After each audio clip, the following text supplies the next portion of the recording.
my name is Jenny. I hope you all are doing great. 19 साल की मनीषा, जिसने कुछ समय पहले ही 12th पास आउट की थी और फिलहाल टेम्परली वो प्ले स्कूल में टीचिंग कर रही थी, लेकिन अगस्त 2025 में भिवानी डिस्ट्रिक्ट से एक ऐसी न्यूज़ बाहर आती है जिसने सिर्फ हरियाणा ही नहीं पूरे देश को हिला दिया था। तो चलिए इस केस को डिटेल में स्टडी करते हैं। Manisha murder mystery.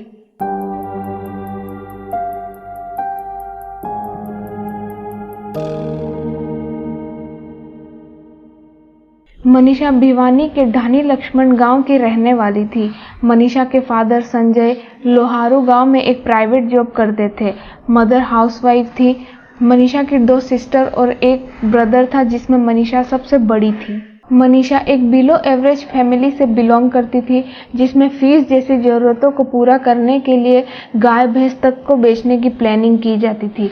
मनीषा बहुत ही इनोसेंट, शांत स्वभाव और कम बोलने वाली लड़की थी। उसका सिर्फ एक ही सपना था, नर्सिंग ऑफिसर बनने का। 11 अगस्त की सुबह मनीषा ने अपने फादर को बताया था कि वो नर्सिंग कॉलेज में एडमिशन के बारे में पूछताछ के लिए जाएगी, जिसकी वजह से वो घर देरी से लौटेगी। इसके बाद 7 बजे वो प्ले स्कूल के लिए रवाना हो जाती है। स्कूल एंड होने के बाद वो कॉलेज के लिए निकलती है, लेकिन उसे कोई बस नहीं मिलती, जिसके कारण वो पैदल ही कॉलेज चली जाती है। इस समय के बाद से मनीषा का कुछ पता नहीं चला था, क्योंकि शाम का समय भी हो गया था और मनीषा घर नहीं लौटी थी। शाम 6:30 बजे मनीषा का कॉल उसके फादर संजय पर आता है, लेकिन कॉल अटेंड होने से पहले ही कट हो जाता है। जिसके बाद संजय जी ने दोबारा मनीषा को कॉल किया था, लेकिन मनीषा ने कॉल अटेंड नहीं किया था और कुछ देर बाद फ़ोन ही स्विच ऑफ हो गया था।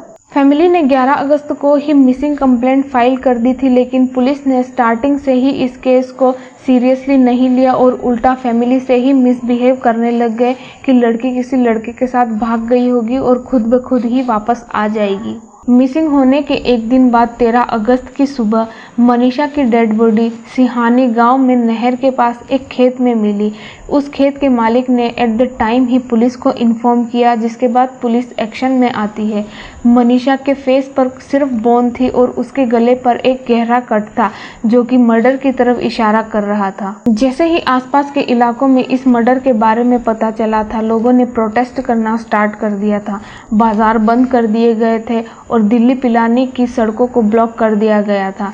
लोग कैंडल मार्च लेकर सड़कों पर उतर आए थे, जिसका असर गवर्नमेंट तक पड़ा और इस केस को स्टार्टिंग से लाइटली लेने के कारण गवर्नमेंट ने एसपी मनबीर सिंह का ट्रांसफर कर दिया था और कई पुलिस मेंबर्स को सस्पेंड भी कर दिया था। पुलिस ने प्रोटेस्ट के प्रेशर के बाद मर्डर केस फाइल किया था। मनीषा की डेड बॉडी को भिवानी सिविल हॉस्पिटल में पोस्टमार्टम के लिए भेज दिया गया था, जिसमें 29 मिलीमीटर का गले पर कट था। उसके हाथों पैरों पर चोट के निशान भी मिले थे, लेकिन रेप और एसिड अटैक की रिपोर्ट नेगेटिव आई थी। फैमिली और लोकल लोग इस केस को रेप मान रहे थे, इसीलिए पोस्टमार्टम की रिपोर्ट को एक्सेप्ट नहीं किया था और डेड बॉडी को भी लेने से इनकार कर दिया था।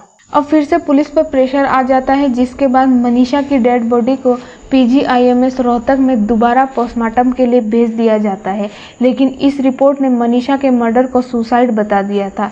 इस रिपोर्ट में मनीषा के पेट में पेस्टिसाइड मिला था और उसके गले पर जो कट था उसे एनिमल बाइट बता दिया गया था। इस पोस्टमार्टम में भी रेप और एसिड अटैक की रिपोर्ट नेगेटिव आई थी। ये रिपोर्ट 16-17 अगस्त को पब्लिश हुई थी, लेकिन इत्तेफाक से 18 अगस्त को पुलिस को एक सुसाइड नोट भी मिल जाता है। ये सुसाइड नोट एक फोटोकॉपी था और इंग्लिश में लिखा गया था। प्रॉब्लम ये नहीं थी कि मनीषा ने इंग्लिश में नोट लिखा था, वो लिख सकती है क्योंकि वो एक साइंस स्टूडेंट भी थी, लेकिन उसने ये नोट अपने पेरेंट्स के लिए लिखा था।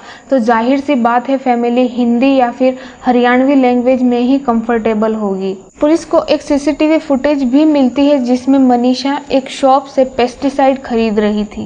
11 तारीख को 1:55 एग्जैक्ट टाइम तो मुझे याद नहीं है, बट 1:55 1:50 के आसपास वो आई थी और उन्होंने पूछा कि अंकल जी मोनो मिल जाएगी 1 लीटर। मैंने कहा बेटा मिल जाएगी। सामान्य नजर आई थी सर, हाव भाव से लगता तो हम उससे पूछते बेटा किस में चाहिए क्या बात है। लोकल लोग और फैमिली फिर से आक्रोश में आ गए थे क्योंकि उन्हें ये सब प्लान्ड लग रहा था, जिसके बाद लोगों ने वहां की सरकार से एम्स में पोस्टमार्टम और सीबीआई की मांग की थी। आक्रोश इतना बढ़ गया था कि वहां की प्रशासन को 3 दिन यानी कि 19 अगस्त से 21 अगस्त तक इंटरनेट बंद करने के आदेश दिए थे। कितना उसके ऊपर विश्वास है और प्रशासन कह रही कि उसने आत्महत्या की है। मेरे को है ना उसका न्याय चाहिए है जी। मैं उस चीज को नहीं मानता कि मेरी बेटी आत्महत्या कर देगी, और उन्होंने सारी मेडिकल टीम ने ये दिखाया कि उसने आत्महत्या की है। मैं कहता हूँ कि उसने आत्महत्या की है नहीं है। मेरे को इससे ये है कि मेरे को उस बेटी का न्याय चाहिए जी। ने दबाया है कमेटी को, कमेटी ने मेरे को दबाया है। लोगों से यही अपील करना चाहता हूँ कि मेरी बेटी के न्याय के लिए जितना भी वो हो सके सहयोग करें जी। 20 अगस्त को मनीषा की डेड बॉडी एम्स पोस्टमार्टम के लिए भेज दी गई थी, जिसके बाद 21 अगस्त की सुबह मनीषा का अपने गांव में फ्यूनरल किया गया था। ये केस अब सीबीआई के पास चला गया था और एम्स की रिपोर्ट में भी मनीषा के पेट में पेस्टिसाइड मिला है, और अब सीबीआई इस केस को सॉल्व करने में कितना समय लगाएगी ये किसी को नहीं पता है।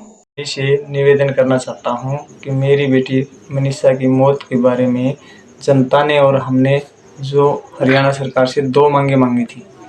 एक नंबर तो सीबीआई से जांच हो उसकी, और दूसरी नंबर एम्स से मेडिकल हो उनका। तो हरियाणा सरकार ने तुरंत एक्शन लेते हुए नायब सिंह सैनी जी ने उसको तुरंत हमारी मांगे मान ली गई।